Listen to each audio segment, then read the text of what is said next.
Hello my dear students, welcome back to standard English classes. Standard English classes में आप सभी students का स्वागत है। जैसे कि आप सभी लोग जानते हैं कि मैं अपने कल के क्लासेस में यानी कि पिछले लेक्चर वीडियो में मैं आप लोगों को इंट्रोगेटिव प्रोनाउन के बारे में बताया था, जिसमें ये बताया था कि इंट्रोगेटिव प्रोनाउन के डिफिनीसन क्या होते हैं, इंट्रोगेटिव प्रोनाउन किसे कहते हैं और इंट्रोगेटिव प्रोनाउन के कुछ रूल को बताया गया था और साथ में इंट्रोगेटिव प्रोनाउन के एग्जाम्पल को भी बताया गया था। तो मैं उसमें ये भी बताया था कि ये जो है इंट्रोगेटिव प्रोनाउन का फर्स्ट पार्ट है और जो इसका कुछ और रूल हैं जो कि सेकेंड पार्ट में आप लोगों को प्रोवाइड कराऊंगा। तो ये आज का आखिरी क्लास होगा। ये जो इंट्रोगेटिव प्रोनाउन है ये आज का आखिरी क्लास होगा और आज के क्लास से ये जो इंट्रोगेटिव प्रोनाउन है समाप्त हो जाएंगे। एक्चुअली जो भी चीज़ें आप पढ़ रहे हैं पार्ट्स ऑफ स्पीच से रिलेटेड, हर एक चीज़ को डीपली पढ़ाया जा रहा है, डीपली बताया जा रहा है, इसलिए किसी भी सेंटेंस को पढ़ाने में टाइम लग रहा है। तो आप डीपली जानेंगे तो आपको अच्छी जानकारी होगी, इसीलिए आप टाइम को ना देखें, बस जितना भी वीडियो मैं डाल रहा हूँ आप लोग एक एक वीडियो को देखते रहिए और अपना नोट्स बनाते रहिए। आइए देखते हैं आज का सेकेंड पार्ट क्या है इंट्रोगेटिव प्रोनाउन का और समझते हैं इसके रूल क्या है। आप सभी लोगों को पता है कि इंट्रोगेटिव प्रोनाउन को हिंदी में प्रश्नवाचक सर्वनाम कहते हैं। जैसे कि आप सभी लोग जान चुके हैं कि इंट्रोगेटिव प्रोनाउन किसे कहते हैं और क्या होता है। वे प्रोनाउन जो वाक्य में प्रश्न पूछने का कार्य करते हैं उसे इंट्रोगेटिव प्रोनाउन कहते हैं। जैसे मैं आप लोगों को मैं कल बताया था हु, विच, हुम, etc। तो आइए देखते हैं इंट्रोगेटिव प्रोनाउन। इंट्रोगेटिव प्रोनाउन मतलब होता है प्रश्नवाचक सर्वनाम। रूल फोर्थ है, 3 रूल को मैं कल बता चुका था। प्रीपोजिशन प्लस हुम का प्रयोग होता है। प्रीपोजिशन प्लस हुम का प्रयोग होता है। प्रीपोजिशन आप सभी लोग जानते हैं कि क्या होता है, जैसे कि इन को, बाई को, एट को, बहुत सारे ये होते हैं, ये सब क्या होते हैं, प्रीपोजिशन होते हैं। तो प्रीपोजिशन प्लस हुम का प्रयोग होता है लेकिन प्रीपोजिशन प्लस हु का प्रयोग नहीं होता है। प्रीपोजिशन प्लस हुम का प्रयोग होता है लेकिन प्रीपोजिशन प्लस हु का प्रयोग नहीं होता है। इसका मतलब क्या है, तो आइए बताते हैं इसका मतलब क्या है। मतलब आप यहाँ सेंटेंस में देखेंगे कि यहाँ बाई जो लगा है एक प्रीपोजिशन है और इस बाई का प्रयोग हुम के साथ हुआ है। जैसे लिखा गया है कि by whom was a letter written, question mark. तो ये सेंटेंस क्या है, राइट है। और इस सेंटेंस को पैसिव वॉइस में लिखा गया है। इस सेंटेंस को पैसिव वॉइस में लिखा गया है। तो आप भी जानते हैं कि पैसिव वॉइस में बाई का प्रयोग जो है हुम के साथ होता है, लेकिन बाई का प्रयोग हु के साथ सेंटेंस में नहीं होता है। तो यहाँ पे रॉन्ग कर दिया गया है सेंटेंस को। ये सेंटेंस क्या है, रॉन्ग है। ठीक है, by whom was a letter retain. ठीक है, यह पत्र, एक पत्र जो है, और लेटर मतलब एक पत्र, रिटेन मतलब लिखा गया था, बाय हुम मतलब किसके द्वारा। ठीक है, तो यह पत्र किसके द्वारा लिखा गया था। अब यहाँ देख रहे हैं हु के साथ बाई का प्रयोग हुआ है, इसलिए सेंटेंस को क्या कर दिया गया है, रॉन्ग कर दिया गया है।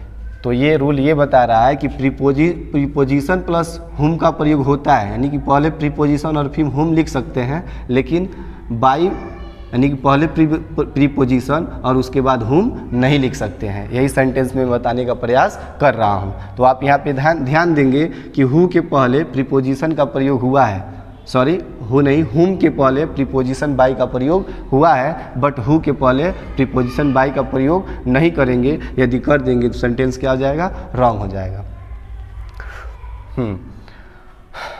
आइए देखते हैं कुछ नोट यहाँ पे है। नोट में क्या यहाँ पे है देखते हैं। प्रीपोजिशन का प्रयोग सेंटेंस के अंत में करने पर, देखिए प्रीपोजिशन का प्रयोग सेंटेंस के अंत में करने पर हु का प्रयोग होता है। अब इसके मतलब क्या है, तो यहाँ एग्जाम्पल के माध्यम समझिए कि who is English taught by. Who is English taught by, English जो है टॉट मतलब पढ़ाया जाता है। ठीक है, तो who is English taught by.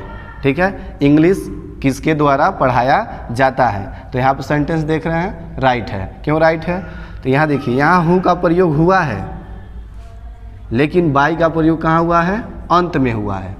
तो हु और बाई का प्रयोग हो सकता है लेकिन एक साथ नहीं होगा, कहाँ होगा, तो अंत में होगा। ठीक है, तो यहाँ देख रहे हैं हु लगा हुआ था वाक्य के प्रारंभ में, तो अंत में बाई का प्रयोग हो गया है।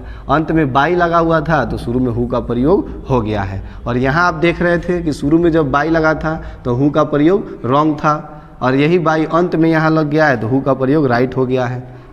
ठीक है, तो यही बात यहाँ पे नोट में लिखा गया है।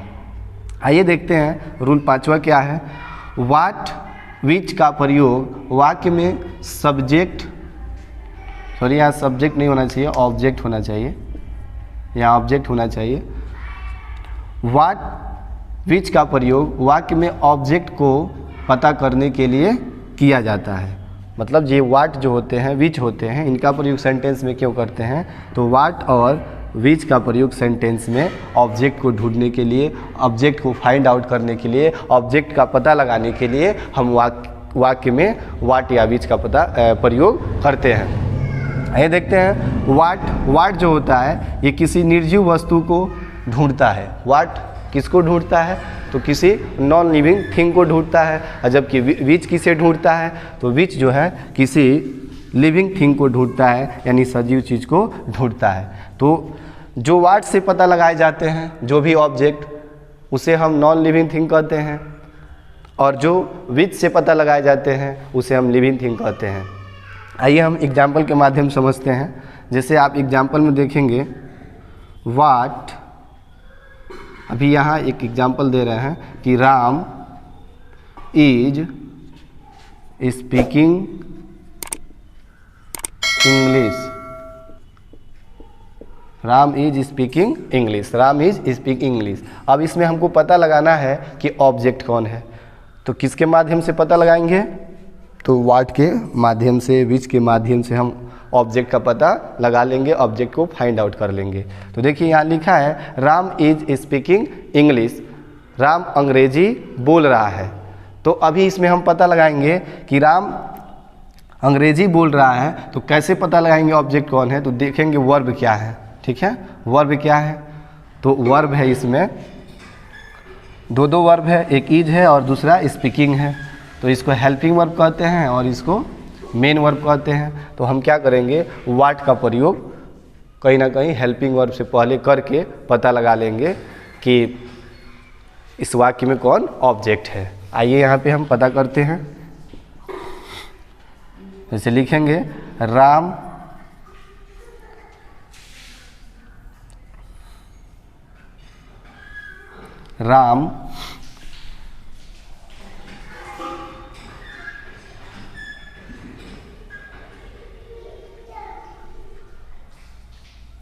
What is Ram speaking? What is Ram speaking? What is देख रहे हैं यहाँ हेल्पिंग वर्ड से पहले हम वाट का प्रयोग कर दिए हैं, तो इसका हिंदी क्या निकलेगा, What is Ram speaking? Ram क्या बोल रहा है। तो अभी आपको जवाब में क्या मिलेगा, आप फाइंड आउट क्या करेंगे कि राम इंग्लिश बोल रहा है। तो इंग्लिश जो वर्ड आया है यहाँ पे क्या हुआ, ऑब्जेक्ट हुआ। ठीक है, अब देखिए कैसा ऑब्जेक्ट हुआ, लिविंग हुआ कि नॉन लिविंग हुआ, ये कैसे पता लगाएं, लिविंग हुआ कि नॉन लिविंग हुआ। तो देखिए इंग्लिश जो वर्ड है यहाँ पे ऑब्जेक्ट पता लगाया गया है, क्या ये इंग्लिश कोई सजीव व्यक्ति है, बोल सकता है, चल सकता है, नहीं, ये इंग्लिश जो है एक निर्जीव है, एक वर्ड है, एक भाषा है। तो ये क्या हुआ, निर्जीव हुआ, नॉन लिविंग हुआ। तो देख रहे हैं वाट से हमें क्या मिला है, कैसा ऑब्जेक्ट, तो नॉन लिविंग ऑब्जेक्ट मिला है। क्या मिला है वाट से, नॉन लिविंग ऑब्जेक्ट। तो इसीलिए बता रहे हैं कि वाट से हम नॉन लिविंग ऑब्जेक्ट का पता लगाते हैं। ठीक है, उसी तरह देखिए विच से कैसे ऑब्जेक्ट का पता लगाते हैं। जैसे देखिए विच से यहाँ हम बता देते हैं विच से कैसे ऑब्जेक्ट का पता लगाते हैं, विच के माध्यम से। जैसे देखिए कहेंगे यहाँ पे लिखेंगे the teacher teaches me, the teacher teaches मी।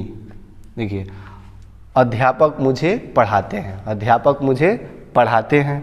तो हमको पता करना है वाट और विच से, व्हाट और विच से पता करना है कि ऑब्जेक्ट है कि नहीं है। यहाँ भी देखिए व्हाट से आप पता कर लिए हैं कि what is Ram speaking, Ram क्या बोल रहा है, लेकिन वही विच रखते, which is Ram speaking, Ram किसे बोल रहा है, तो कोई जवाब नहीं मिलता।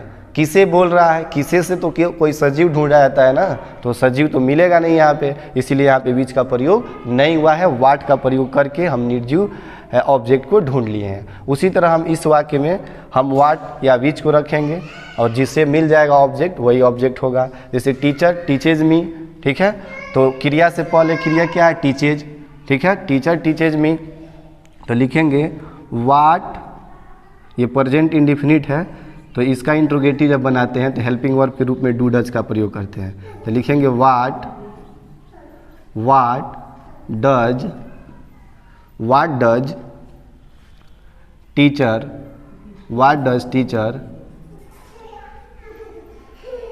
देखिए अब यहाँ देखिए what does teacher teaches, what does teacher teaches, अध्यापक क्या पढ़ाते हैं। इस वाक्य से कोई जवाब मिल रहा है, अध्यापक क्या पढ़ाते हैं, इंग्लिश पढ़ाते हैं, हिंदी पढ़ाते हैं, मैथ्स पढ़ाते हैं, क्या पढ़ाते हैं, कोई जवाब यहाँ मिल रहा है, नहीं मिल रहा है। यानी यहाँ पे हम व्हाट से इस सेंटेंस में हम क्या बोलते हैं, ऑब्जेक्ट का पता नहीं लगा सकते हैं। तो फिर क्या करेंगे, तो फिर हम विच को रखेंगे, तो विच रखते हैं, तो रखेंगे यहाँ पे विच डज टीचर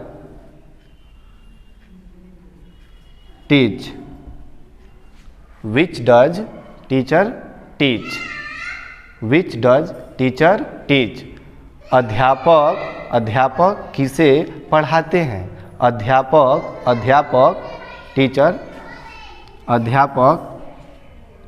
अध्यापक ठीक है, टीचर जो टीचर हैं, टीचर टीच मतलब अध्यापक, टीच अध्यापक पढ़ाते हैं, विच किसे, तो अध्यापक किसे पढ़ाते हैं। तो अभी इस सेंटेंस में आपको जवाब क्या मिलेगा, मी, मुझे पढ़ाते हैं, जवाब क्या मिला, मी, मुझे पढ़ाते हैं। और मुझे कोई ना कोई व्यक्ति होगा, कोई ना कोई पर्सन होगा, तो जाहिर सी बात है क्या होगा, सजीव होगा। जब सजीव है तो लिविंग थिंग है। तो इस तरह से हमें क्या पता चला, हम क्या फाइंड आउट लगा पाए कि विच से हमें क्या मिलता है, कौन सा ऑब्जेक्ट मिलता है, तो लिविंग थिंग वाला ऑब्जेक्ट हमें विच से मिलता है। तो आप देख रहे हैं किस प्रकार व्हाट और विच से हम सेंटेंस में ऑब्जेक्ट का पता लगा रहे हैं। जब कभी भी सेंटेंस में ऑब्जेक्ट का पता लगाना हो तो व्हाट और विच का प्रयोग करते हैं, और व्हाट और विच का प्रयोग जो है हेल्पिंग वर्ब से पहले करके हम वाक्य में क्या बोलते हैं, ऑब्जेक्ट का पता लगा लेते हैं। जब व्हाट से मिलता है प्रश्न, जब व्हाट से प्रश्न करते हैं और जवाब मिलता है तो वह नॉन लिविंग थिंग ऑब्जेक्ट होता है, और जब विच से करते हैं और हमें जवाब मिलता है तो वह लिविंग थिंग ऑब्जेक्ट होता है, जैसे कि आप इस एग्जाम्पल में देख रहे हैं। ठीक है, आइए एक बार हम फिर देख लेते हैं कि ये रूल क्या थे। प्रीपोजिशन प्लस बाई का प्रयोग होता है, लेकिन प्रीपोजिशन प्लस हु का प्रयोग नहीं होता है। जैसे आप यहाँ सेंटेंस में देख रहे हैं, by whom was a letter retain, पत्र किसके द्वारा लिखा गया था। इस वाक्य में देख रहे हैं बाय हु लगा हुआ है, तो सेंटेंस क्या है, रॉन्ग है। नोट में लिखवाया है कि प्रीपोजिशन का प्रयोग सेंटेंस के अंत में करने पर हु का प्रयोग होता है। जैसे देख रहे हैं प्रीपोजिशन का प्रयोग अंत में हुआ है, तो यहाँ हु का प्रयोग हो गया है। यहाँ देखिए व्हाट और विच का प्रयोग किस लिए होता है, तो व्हाट और विच का प्रयोग सेंटेंस में ऑब्जेक्ट को पता लगाने के लिए होता है।